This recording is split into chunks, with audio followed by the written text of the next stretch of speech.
కళ్ళు మూసుకుని మీ హీరో కోసం వజ్రాలను తీసుకోండి. ఇది Malabar promise.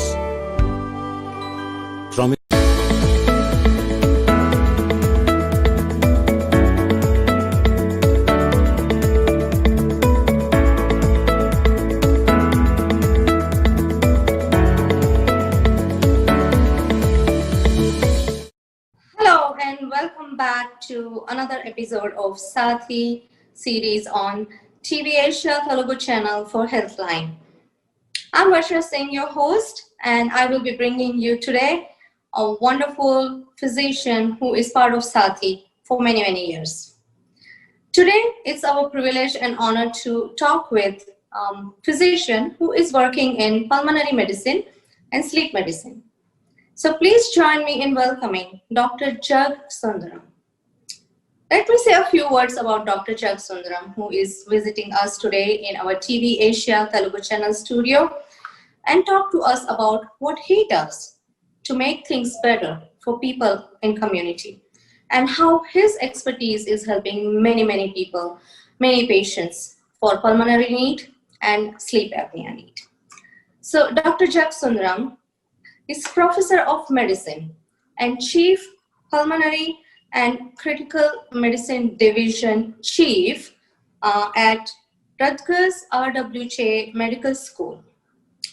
He's currently working as a specialist at Department of Medicine at Rutgers R.W.J., that is Robertwood Johnson Medical School, and he is also Medical Director of Medical ICU at the same hospital. Dr.JAG Sunderram has been part of Sathi for many years, and he has provided his expertise to Sathi mission and many projects which are targeted towards communities' health, increasing health awareness within the community, and making life better for all those patients who are suffering from illnesses pertinent to respiratory system and anyone who has issue with sleep. So, Dr.JAG Sunderram, I want to welcome you to TVASIATELUGU channel special series, which is Sathi series on Healthline. Thank you, Varsha. Thanks for the nice introduction. Welcome, Dr. Sunderram. So, I would like to begin our conversation with a very simple question, and I know that you have all answers about this question. So, what we would like to talk about is, what is a pulmonary medicine specialist? What is a sleep study medicine specialist? Because many of our community members may not be aware of this specialty, not in the depth that they need to know. Okay, so pulmonary medicine deals with the lungs essentially. So in other words, I'm a lung specialist. Lungs and breathing go together, and therefore we deal with any issues with breathing. So if people have shortness of breath, if they have a cough, if they have wheezing, symptoms that are related to the lungs, we are the ones who are referred to by the primary care doctors, given our specialization in this field.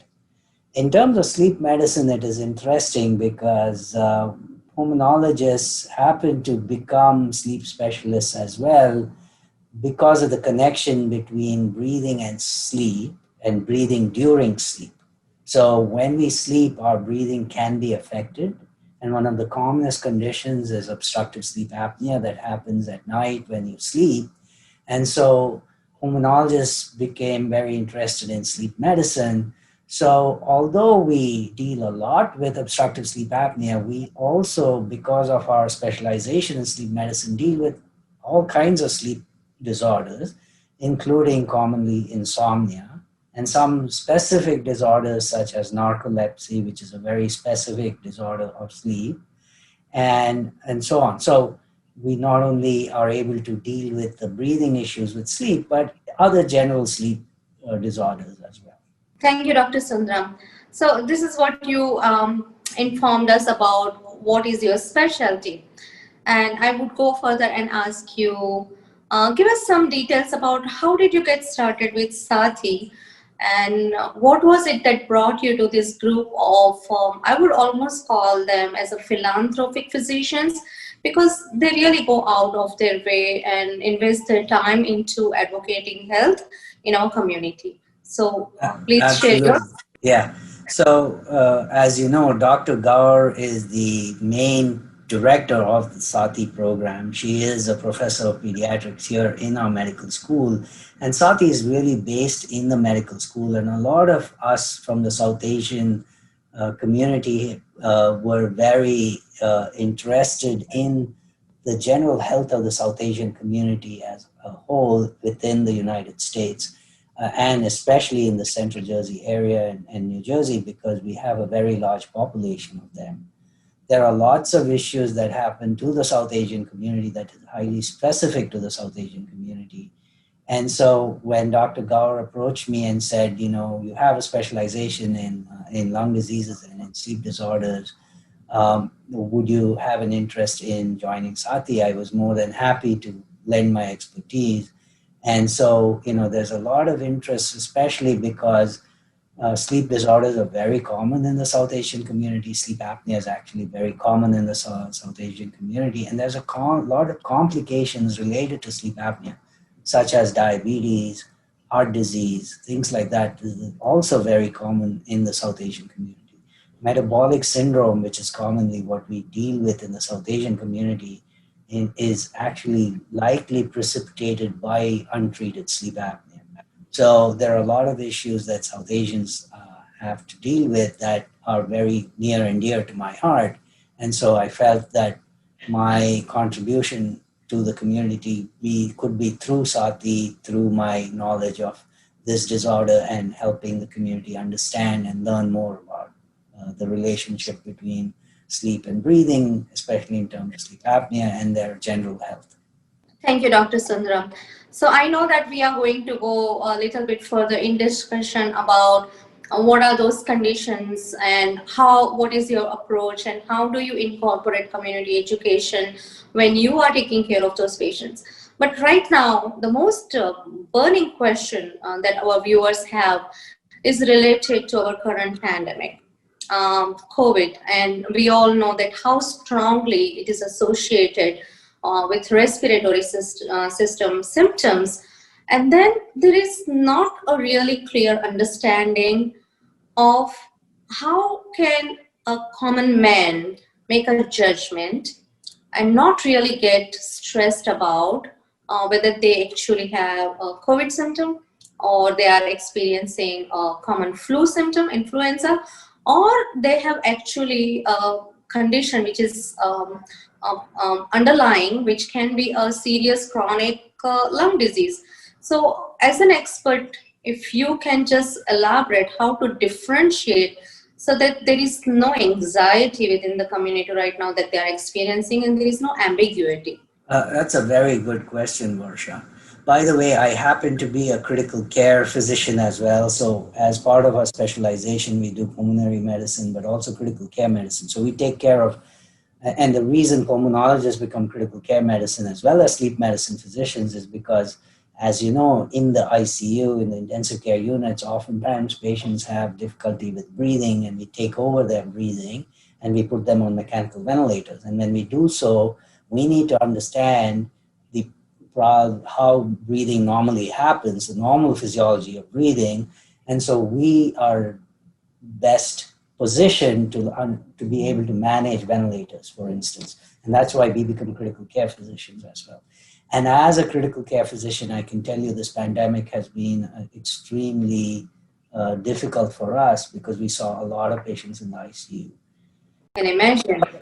Yeah, but on the other hand, we have to remember that 80% of people who get the virus do well, and it's only 20% who get hospitalized. And of the 20% who get hospitalized, only a small minority get very sick, needing the ICU. So, so that perspective has to be kept in mind. Now, the important thing about COVID symptoms is that, first of all, I think it's really, really important from a public health standpoint to do the things to prevent getting COVID. Meaning, the common sense things that have been talked about but are really important that everybody should follow: keeping 6 feet distance from each other, social distancing, wearing a mask when you go outdoors or when you're meeting strangers, washing your hands repeatedly, not touching your face. All of these things have shown to work and reduce transmission from one person to another, especially wearing a mask. So there is no reason why we should not be doing that and be afraid to do that in public. I have my mask right here, and I am not wearing it right now, but as soon as I move out of my office, I am wearing my mask. I'm wearing my mask in the hospital, on the streets. And I think that, again, washing hands, keeping, 6 feet distance, those are the things that are really important to prevent getting it. But however, there are circumstances where, unfortunately, people do contract the disease. And what is there, and quite a few people, especially younger people, can have asymptomatic disease. So they don't even know they have it. Once you have it, the primary, most important symptom is fever. And that is why all of the checks that are being done for having a fever is important, because that's primarily the first symptom that happens with COVID. And so unlike, the flu, where you may have a sore throat and body aches before you get fevers, with COVID, you start to have the fevers first, and subsequently you can have other symptoms. So the runny nose is not such a common symptom with COVID as it is with the flu.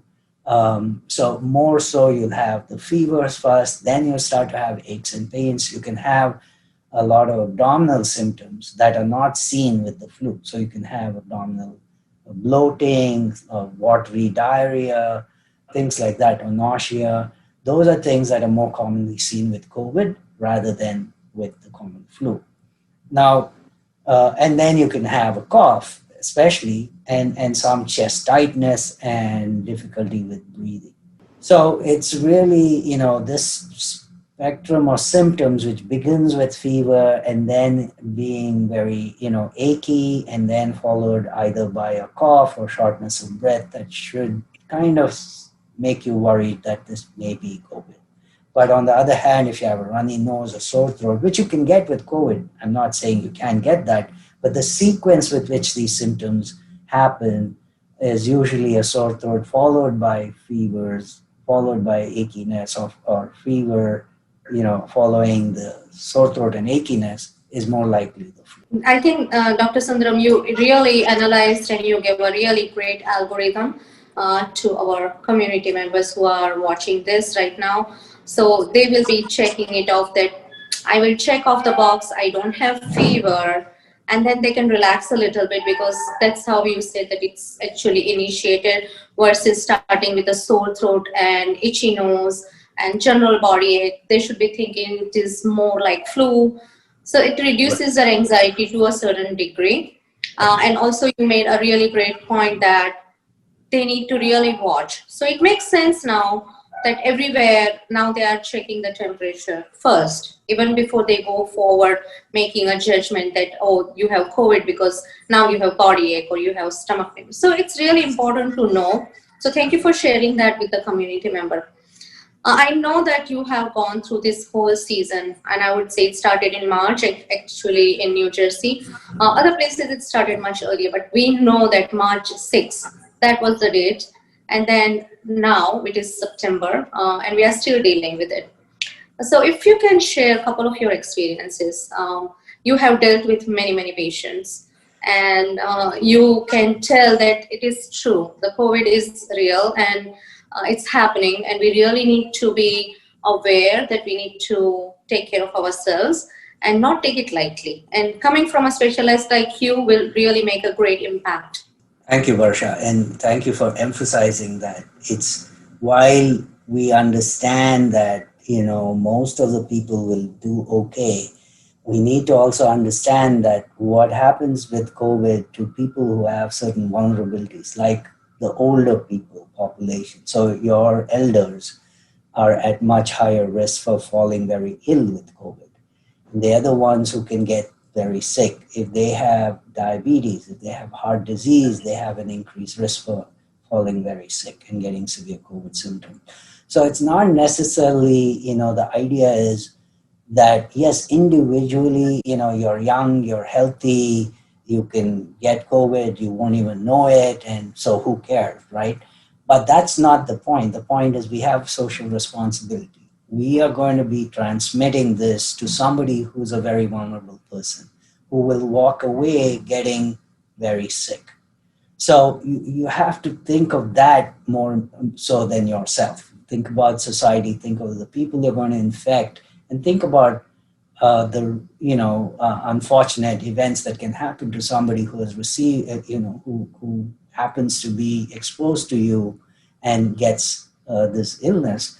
And I can tell you that, Varsha, that there are many stories of patients who come in who look fine one day, and I can tell you just this past week I was dealing with it. So it's still here. Okay, it's not gone away. Yes, the numbers are much lower than in the peak in March, April. But even today we have 18 to 19 patients in the hospital. We have 5 to 6 in the ICU.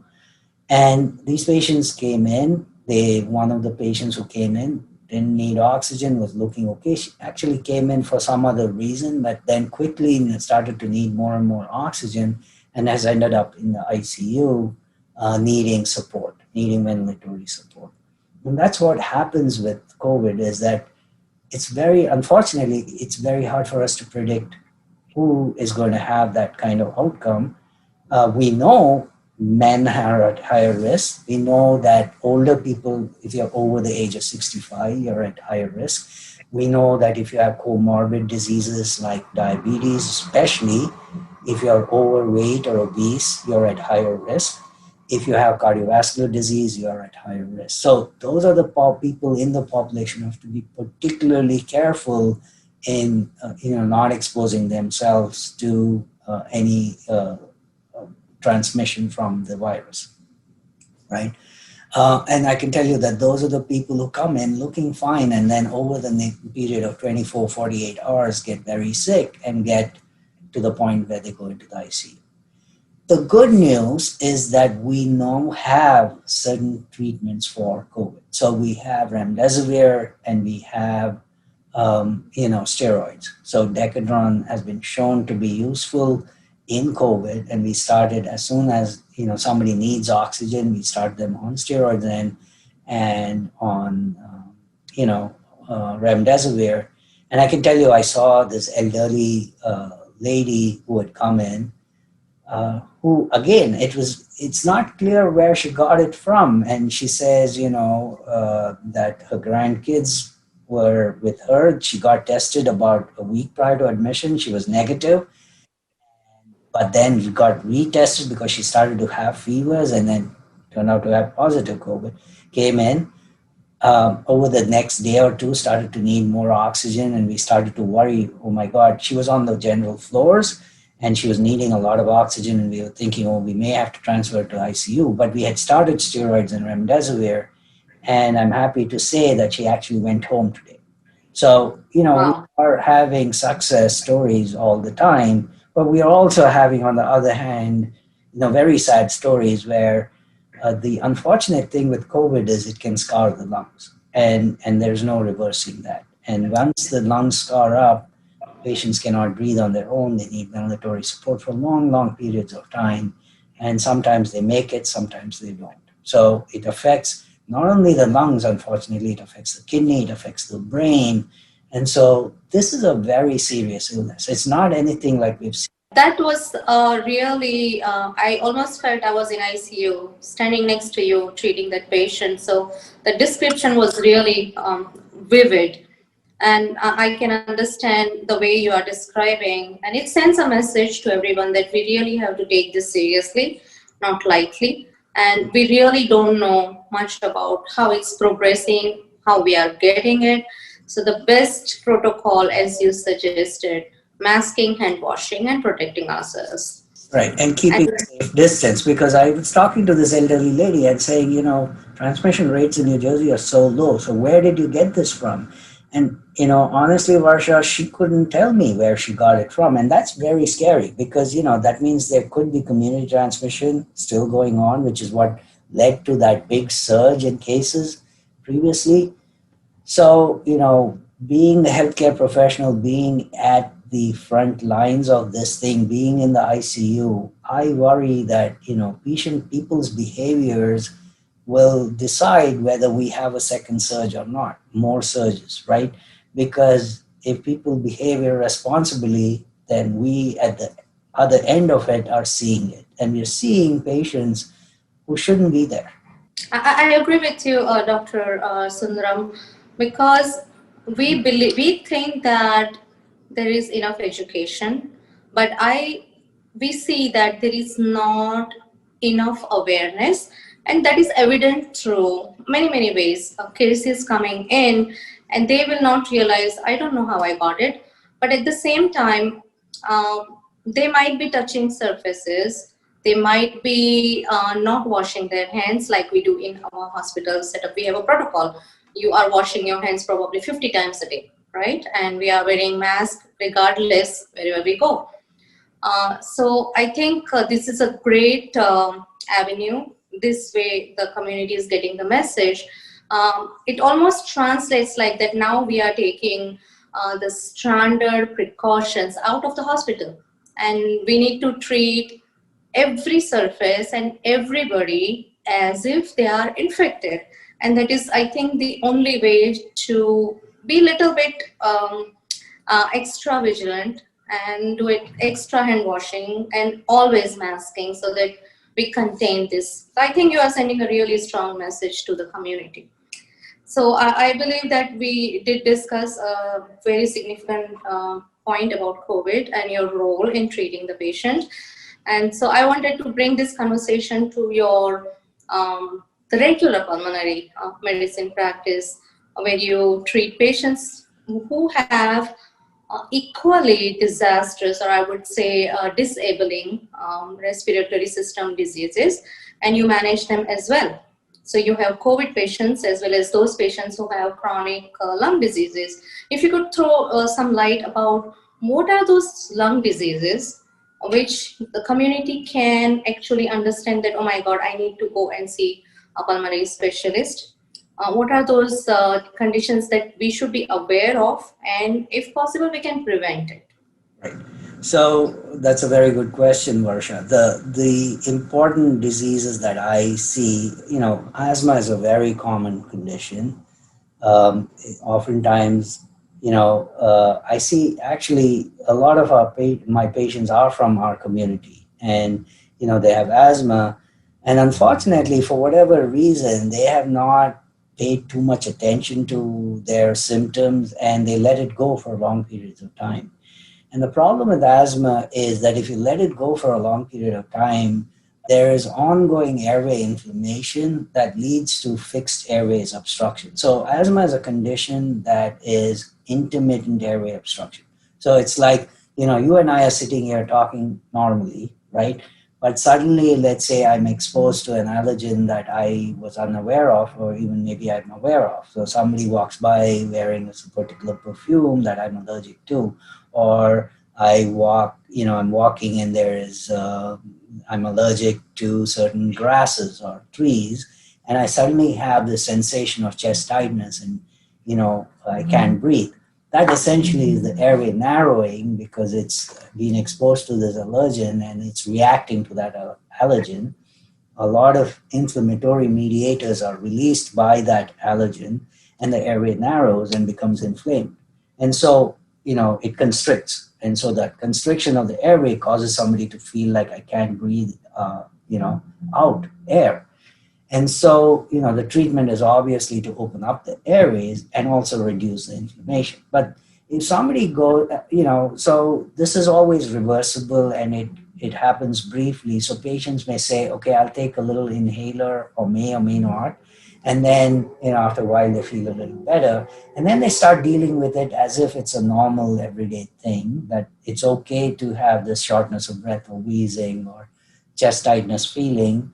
throughout the day, I'll just keep using the short-acting inhalers that open up the airway. The problem is it's not dealing with airway inflammation. So over time, that airway changes in its character. So that's called airway remodeling. And it ends up that airway remodeling actually affects their lung function. So normally, asthmatics should have normal lung function. And only if there is a trigger should that lung function decline. But if you don't let that, if you let the symptoms stay uncontrolled over time, you can have impairment in lung function because you have not treated the symptoms correctly or controlled the symptoms. So the goal is really in asthma is to prevent those recurrent episodes of airway inflammation, to prevent the decline in lung function. And so most importantly, patients should take their symptoms seriously, come see a physician like me or even their primary care doctors who can then refer them to a pulmonologist. And we can actually, asthma should be an afterthought in somebody's life. It should not be the primary focus of their life. It should be that, I used an inhaler once a day, I used something else once a day, and I can get on with my life. I have no problems. That's how it should be, and it can be. And so my message is don't wait for constant symptoms. I can tell you that I have a lot of patients from our community. An elderly person who had asthma for over 30, 40 years, was treating himself with prednisone tablets repeatedly.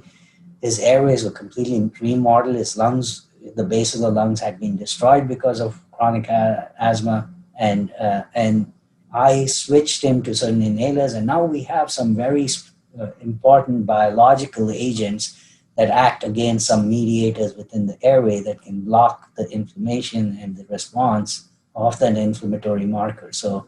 And I put him on that, and I've been taking care of him now for 4 or 5 years. He's not had a single attack of asthma. He goes regularly, gets that shot once a month. He is absolutely happy. He's never been on prednisone now since he started seeing me. And all he does is uses those couple of inhalers and gets that shot once a month. And he told me that all his life he was wheezing.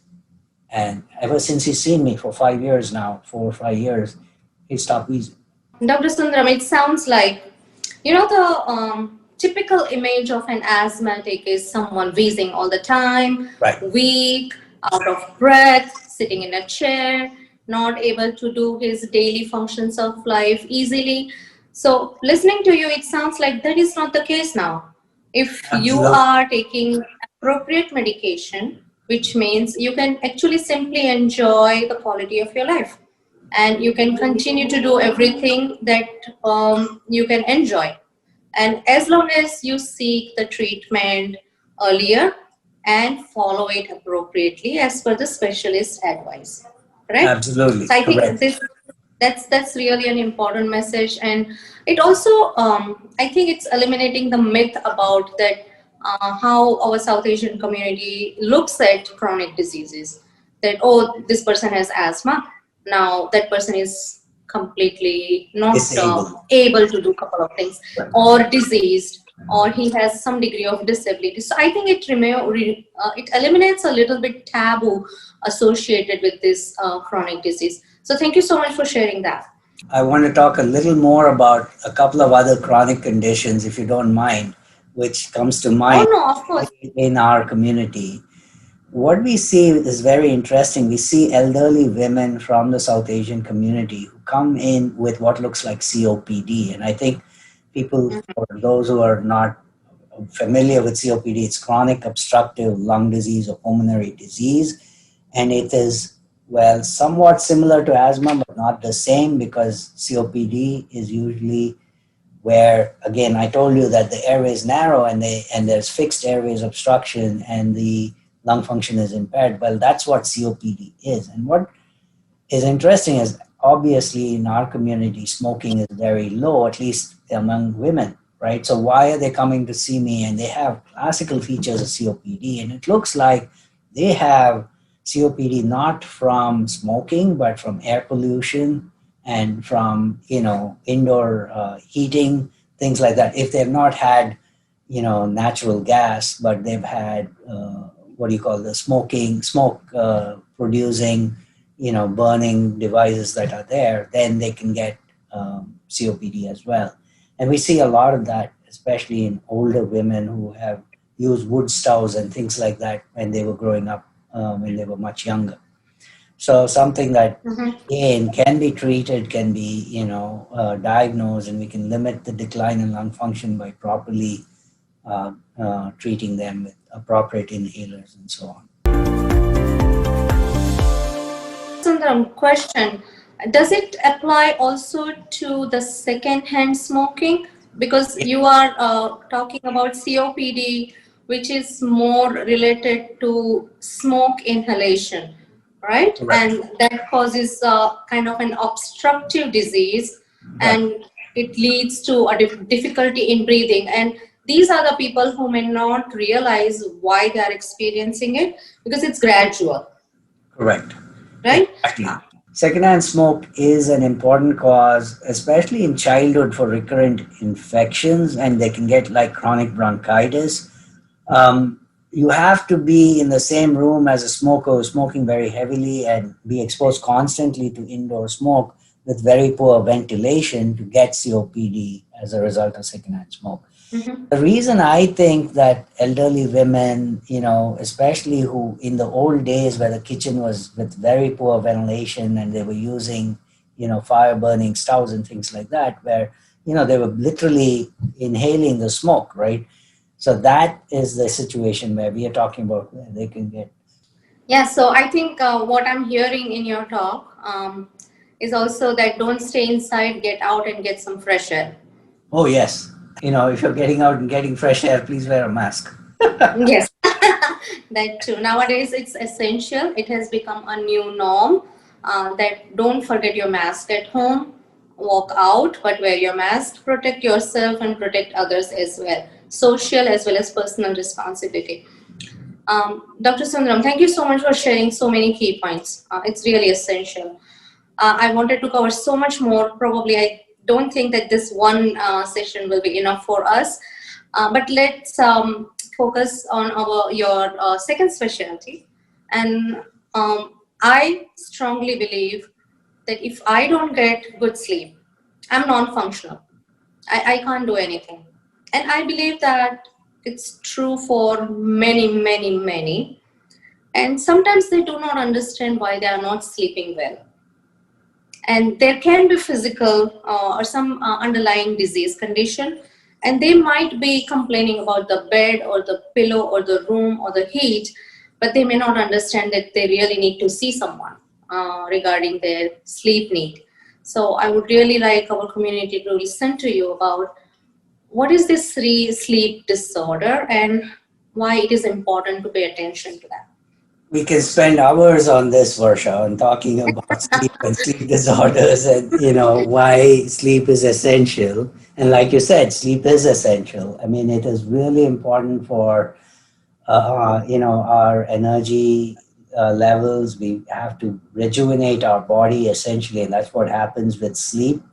Metabolic processes get rejuvenated. So it's really crucial that the quality and quantity of sleep are really the two most important things, right? So there are two aspects to sleep. One is the quantity of sleep and the second is quality.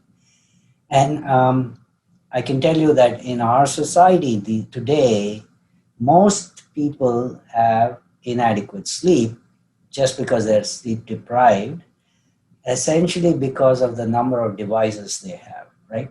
So now we have iPhones and we have, the other devices that gives us the ability to access all kinds of information any time of the day or night. So many people, as you know, are lying in bed looking at their phones or looking at their iPads or looking at some other tablet and, watching something on the phone or talking to somebody on WhatsApp or having conversations across the world with India because the time difference is such that they are staying up late. The problem with that is then they are depriving themselves of sleep, right? So they're going to bed late, but then they have to wake up early to get ready for work. And so obviously they get less sleep. And one of the most important pearls I could say about this is that one knows one is sleep deprived if you have to sleep in on the weekends. So if you have to sleep in and you wake up only at 10 or 11, that means clearly during the week you are not getting enough sleep, right?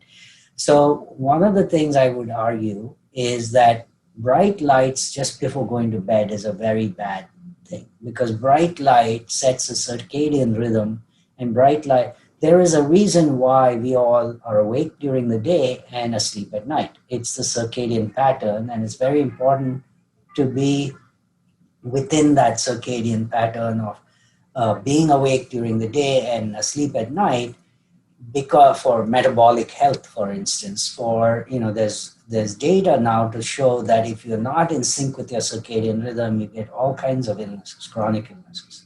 Diabetes, for instance, cancer risk is higher, and so on. So one of the most important things is to put down those devices at 9 or 9:30, to give yourself a downtime for an hour where you're just, relaxing, not looking at any bright lights, and either you can read under a night lamp or listen to music, because the light from the TV is again a problem. And that allows for you to fall asleep easily and quickly, and allows for enough sleep. Now, how much is enough sleep is another very important question. Everybody's sleep need is different. So there are people who are very efficient sleepers. They sleep for 5 hours and they're good. But it's based on how you feel during the day. If you don't feel sleepy, and if you don't sleep in on the weekends, then you're getting adequate sleep. But if you're sleeping in on the weekends and you're sleepy during the day, that means you're not getting enough sleep. You need to extend your sleep time by half an hour or 1 hour to make sure that you're getting enough sleep.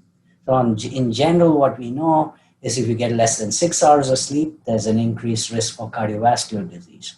Okay, so we know that for a fact. So that's the quantity of sleep aspect. Now let me talk about quality of sleep. So apart from quantity of sleep, it's the quality of sleep also that matters. So if you go to bed and you go to sleep and you wake up and you feel like you never slept, then there's something wrong with the quality of your sleep. And one of the most common, and I'm going to focus only on one because I can't talk about every sleep disorder, but I'll focus on one of them, which is sleep apnea, obstructive sleep apnea, which is a very common condition. It's more common in men than women. And in men who are over the age of 50 in general, what happens is as you grow older and as you gain weight and as there's more fat in the neck, the anatomy changes. So the back of your throat starts to narrow.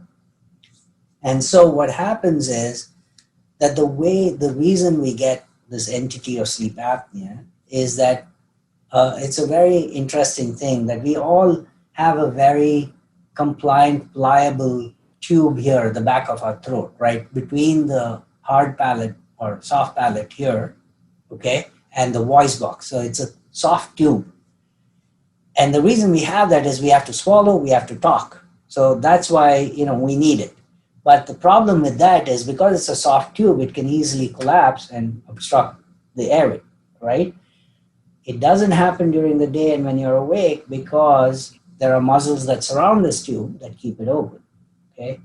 However, when we go to sleep, if the factors are right, now you go to sleep, there's gravity that's putting pressure on this tube, that's making it, close off. And then the way we breathe is interesting. We suck air into our lungs. That's how we breathe.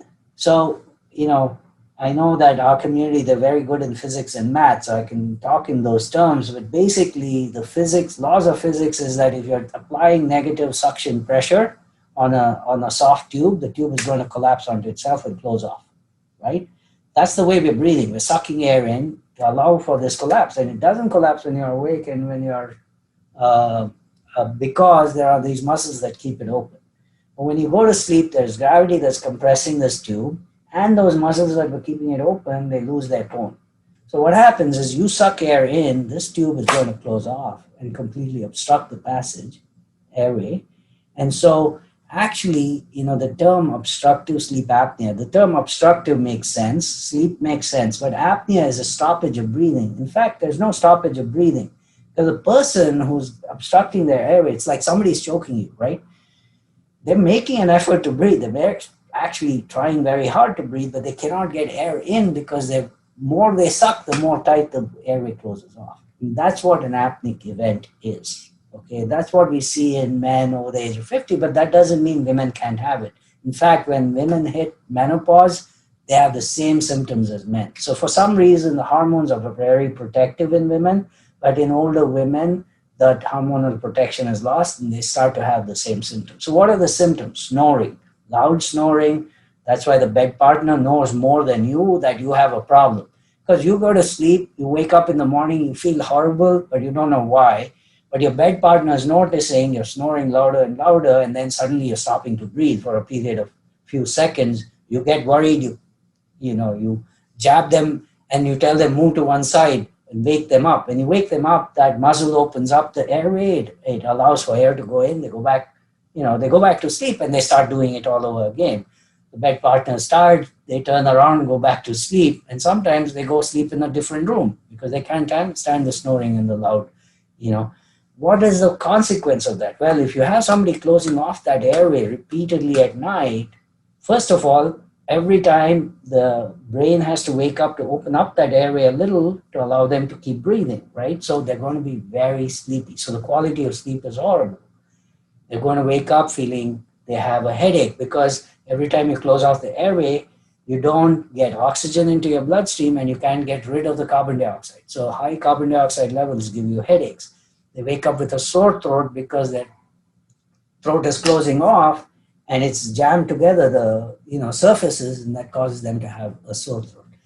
And so in the morning, they're going to be fatigued, tired, sleepy.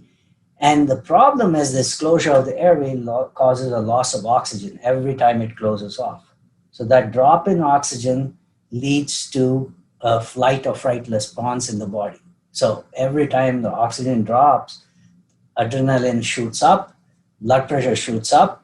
And so the patients are having high pressure, high blood pressure every time these events happen. So what happens over time is this leaks into the daytime. So they'll see high blood pressure during the daytime, and this increase in adrenaline or sympathetic activation leads to glucose problems or diabetes. That's what that metabolic syndrome is: diabetes, hypertension, obesity. And we all have this. Unfortunately, South Asians are more prone to it, is this fat in the middle portion of our tummies, right? And that is what is reflected in the tongue and in the back of the neck, which increases the risk for sleep apnea. And so this is a very important condition that goes undiagnosed for many, many years because the bed partners are afraid to talk about it, or they, snoring is a taboo. Nobody talks about snoring. Nobody wants to say, if somebody, partner tells the spouse, oh, you were snoring loudly, they're going to get very angry and upset, right? So they don't want to seek attention for that. But that is a serious problem that needs to be addressed because over time you're at risk for high blood pressure, and there's data to show that you're at risk for strokes and heart attacks. And so what can we do? Well, we can diagnose the problem with a sleep study. It's very easy to diagnose. And once we diagnose it, we can treat the problem. We have different ways of treating. One of the treatments is CPAP, which is the continuous positive airway pressure device. It's a mask with positive pressure that pulls open the airway and keeps it open, splints it open. So it prevents that repeated closure, okay? And that therefore solves the problem for most people if you have severe sleep apnea. But there are others who feel like, a mask or something over their faces, they cannot tolerate it. Although I worked with many, many patients who come to see me who have not tolerated CPAP before, and now they are 100% compliant because I get to work with them. I tell them how to, we try different masks. We make sure they can get compliant with the machine. And finally, if they still cannot, or if it's very mild, then we can actually use devices that pull the jaw and tongue forward so that the airway opens up and there's enough room for patients to breathe. So they wear an oral appliance in the night and they sleep with that. So that's another option. Or there are devices where, if the sleep apnea is only happening when they're on their back and not on their sides, then there are actually neck wound devices and other devices that kind of send a signal when you're on your back to move off your back. So your spouse doesn't have to be the one who's jabbing you. The device will tell you need to get off your back. And so there's no apneas at night. I think this is a very in a nutshell, but it is really a good sleep apnea 101 that you spoke about. And I'm sure now that many of us, many of our community members who are listening, they might be thinking, oh my God, I have this. And what do I do now? And where do I go? And how should I get started? Because let me ask you this. I have heard that sleep apnea can be really fatal if not treated.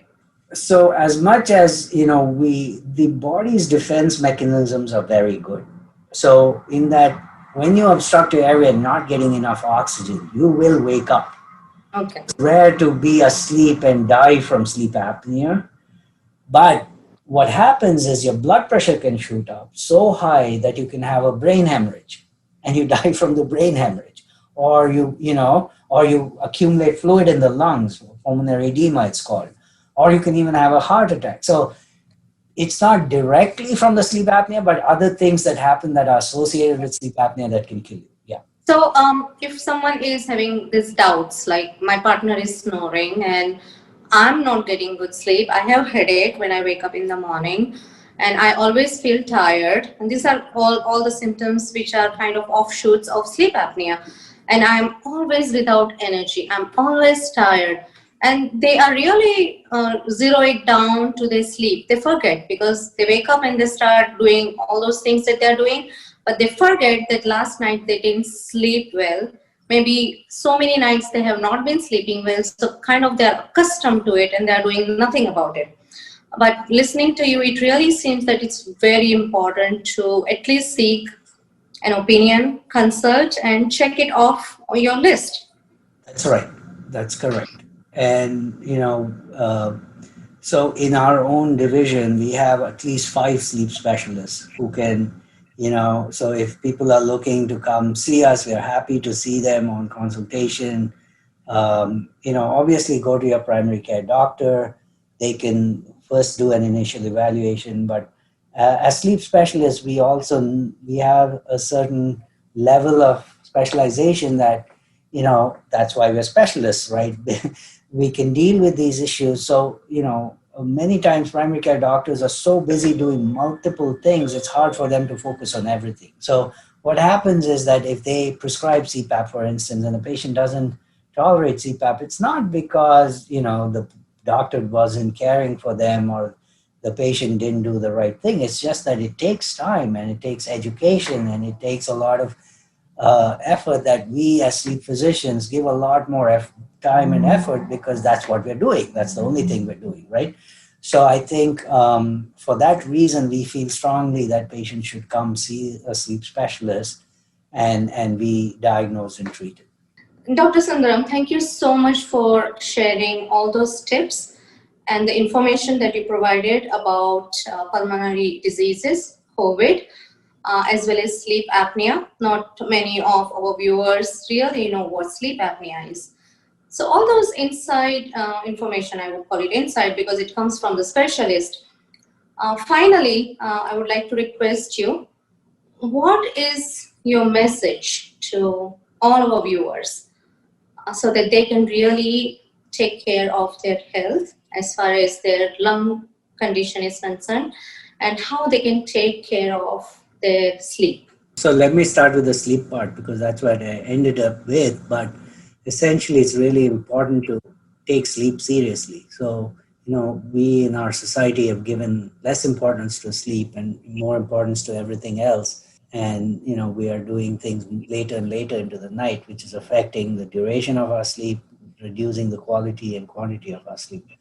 So I think really important that we pay attention to sleep and say it's as important because about a third of our life is spent sleeping, so it has to be important. We reduce the amount of bright light exposure late in the night. We make sure that we have good sleep hygiene, just like dental hygiene. Sleep hygiene is something that we should keep in mind, which is not to be exposing ourselves to bright light, to allow some downtime before we go to bed, waking up at the same time in the morning, avoiding too much caffeine or tea, not drinking alcohol a lot in the evenings, things like that. So those are very important aspects of sleep that really will help make sure that you get adequate sleep and the sleep quality is good. In addition, if there are symptoms of snoring or tiredness or fatigue, then please seek the help of a sleep physician because it needs to be diagnosed and treated quickly if you have obstructive sleep apnea. In terms of pulmonary diseases, again, these are a large number of diseases. Shortness of breath is a very common symptom for a lot of the pulmonary diseases. So some of the diseases that I mentioned, asthma and COPD, one of the common symptoms is shortness of breath. But there are other diseases like pulmonary fibrosis that also causes shortness of breath. And there are non-pulmonary diseases like cardiac diseases, and people worry about whether they're having a heart attack or not. But bottom line is, if you're having shortness of breath and if you're having a cough or wheezing, something like that, please pay attention to that. Come seek help because they may be an indicator of some form of lung disease. And finally, in terms of COVID, I think we'll have to live our lives with COVID. Even if we have a vaccine, it's not going to be, miracles in that, we'll get some degree of immunity. It'll be like the flu. Hopefully, most people don't get sick. Some people get sick just like the flu. But important things is to remember how it gets transmitted. Keep in mind that it can be limited in its transmission by how you behave. So wearing a mask, washing your hands, keeping a safe distance from other people. Those are really important things. And I would leave that message over and over again because that is social responsibility. I think that's a very strong message. I really believe that our viewers will take advantage of your advices and they will incorporate all this in their daily routine, which will actually help them to enjoy their life. So thank you so much for your time. Thank you so much for sharing everything that you shared with us. And we hope to see you again next time as well, because I'm sure we have so much more to discuss. So thank you for participating in this special Sathi series, DR.Jag Sunderram. Thank you, Varsha. Thank you for allowing me to participate in this important program and help the community understand various lung diseases and sleep disorders. I'd be more than happy to come back and speak again anytime you have any requests from me. Thank you, Dr. Sunderram. Thank you. So this was a conversation with DR.Jag Sunderram, pulmonary medicine and sleep apnea. I hope all of you enjoyed watching this informative and very interesting session and conversation that I had with DR.Jag Sunderram in this special Sathi series on TVASIA channel on Healthline. I'm your host, Varsha Singh. I'm saying bye for now, but I'm coming back again, bringing one more Sathi specialist who has a lot more information for you, which is important for you, which will be important for you to take care of your health, stay healthy, and enjoy the quality of life. Because health is wealth. As long as you are healthy and you can do everything that you wanted to, you will be able to enjoy the life. And that's the reason we have created Healthline for you to cater to your needs. So come back again. And this is here in Healthline on TVASIATELUGU channel. Important topics about your health, important physicians who are visiting this site, and making it more interesting and more informative in future. So don't forget to join us in our next episode when we are talking to another Sathi physician. Till then, bye now. Stay well, stay safe. Don't forget your mask when you are going out. Bye-bye.